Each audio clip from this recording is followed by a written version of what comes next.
টিয়কত জাজি নদীৰ প্ৰলয়ংকাৰী বান ৰিং বান্ধৰ চিগা অংশৰে পুনৰ পানী সোমাই বুঢ়াই পেলাইছে বৃহত্তৰ অঞ্চল জলমগ্ন হৈ পৰিছে শ শ বিঘা কৃষিভূমি প্ৰবল বানত নষ্ট হৈছে বহু কৃষকৰ কঠীয়া বছৰৰ প্ৰথমটো বানে ৰিং বান্ধটো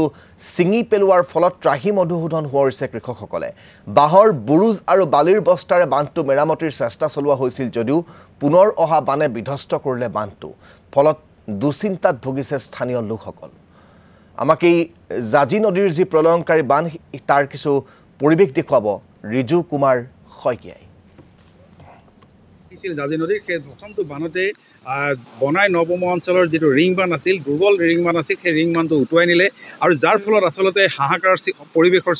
সৃষ্টি হৈছিল এই অঞ্চলৰ ৰাইজৰ বিশেষকৈ কৃষকসকলৰ মাজত হাহাকাৰ পৰিৱেশৰ সৃষ্টি হৈছিল মই পোনে পোনে সেই যিটো চিঙা অংশ সেই চিঙা অংশটো মই মোৰ সহযোগীক দেখুৱাবৰ কাৰণে অনুৰোধ জনাইছোঁ যে জাজি নদীত অহা যিটো প্ৰথমটো বান আজিৰ পৰা প্ৰায় 10-12 দিনমানৰ পূৰ্বে যিটো বান আহিছিল সেই বানে উটুৱাই নিছিল আৰু কালিৰ পৰা যিহেতু জাজি নদীত পুনৰ পানীৰ জলপৃষ্ঠ বৃদ্ধি পাইছে বৃদ্ধি পোৱাৰ ফলত এই চিগা অংশৰে প্ৰায় শ বিঘা মাটিত কৃষিভূমিত ইতিমধ্যে প্লাবিত হৈছে কৃষকসকলৰ মাজত হাহাকাৰ পৰিৱেশৰ পুনৰ সূচনা হৈছে যে কিছু হ্ৰাস ঘটিছিল 10-12 দিনৰ পূৰ্বে যি জলপৃষ্ঠ বৃদ্ধি পাইছিল বৃদ্ধি পোৱাৰ ফলত ছিঙি যোৱা এই অংশৰে পানী সোমোৱাৰ ফলত যি কৃষিভূমি প্লাবিত হৈছিল সেই প্লাবিত হোৱা কৃষিভূমিৰ পৰা পানীখিনি নিষ্কাশন হৈছিল যদিও পুনৰ কালিৰ পৰা জলপৃষ্ঠ বৃদ্ধি পোৱাৰ ফলত এনেদৰে দেখা গৈছে যে পুনৰ শ বিঘা কৃষিভূমি ইতিমধ্যে প্লাবিত হৈছে যাৰ বাবে কৃষক ৰাইজৰ মাজত হাহাকাৰ পৰিৱেশৰ সূচনা হৈছে মই এজন কৃষক আছে মোৰ এই অঞ্চলৰ মই তেওঁৰ কাষলৈ যাব বিচাৰিছোঁ কি ক'ব এইটো এটা ৰিং বান আছিল বহু দিনৰ পৰা দেখা গৈছিল ৰিং বানটো দুৰ্বল হৈছে পূৰ্বতো আমি বাতৰি পৰিৱেশন কৰিছিলোঁ তাৰপিছতো ৰিং বানটো কি মেৰামতি কৰা নহ'ল নেকি মেৰামতি নকৰে আৰু বাৰিষা নহয় পানীৰ টিংমান দি থৈ দিয়ে তাৰ বাহিৰে একো নকৰে কিমান দিন হ'ল আজি এইভাগে আজি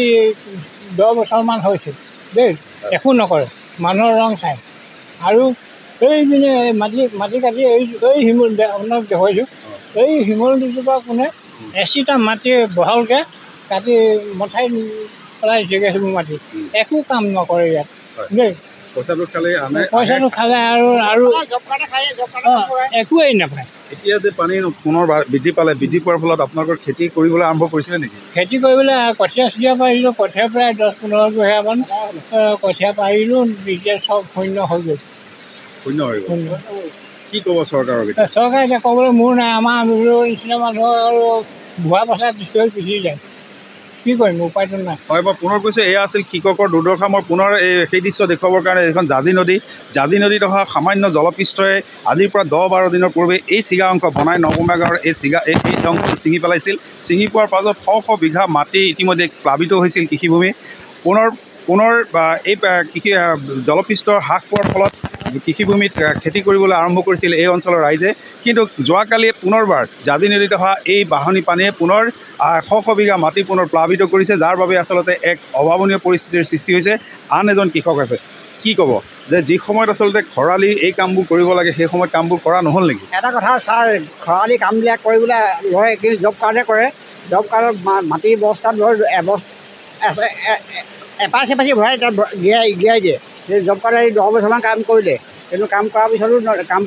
তেওঁলোকে ৰিং বান্ধ বান্ধিব নোৱাৰিলে কিন্তু এতিয়া আমাৰ বিশ্ব শৰ্মাই ঠিকাটো লৈছে এই বাঁহৰ বস্তু যে কাটি আছে নদীপৰীয়া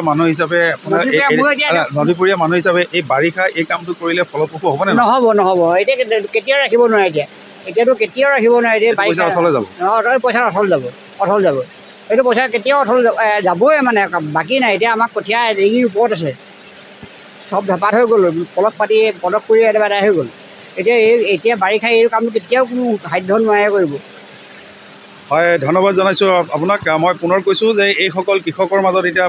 হাহাকাৰ পৰিৱেশৰ সূচনা হৈছে যে কোনো কাৰণতে আচলতে এই যিদৰে জলপৃষ্ঠ বৃদ্ধি পাইছে জাজি নদীৰ জলপৃষ্ঠ এই ৰিং বান্ধটো এই বাৰিষা এই জলপৃষ্ঠ বৃদ্ধি পাই থকাৰ সময়ত মেৰামতি কৰাৰ বাবে যি প্ৰক্ৰিয়া আৰম্ভ কৰিছে সেই প্ৰক্ৰিয়া কিমান দূৰ ফলপ্ৰসূ হ'ব নদীপৰীয়া ৰাইজৰ মাজত আশংকাৰ সৃষ্টি হৈছে আৰু এনেদৰে আচলতে খৰালি কোনো ধৰণৰ মেৰামতি ব্যৱস্থা নকৰি বাৰিষা ধন্যবাদ জ্ঞাপন কৰিছোঁ আপোনাক ৰিজু কুমাৰ শইকীয়া আমাক পোনপটীয়াকৈ এই জাজি নদীৰ প্ৰলয়ংকাৰী বানৰ পৰিৱেশটো দেখুওৱাৰ বাবে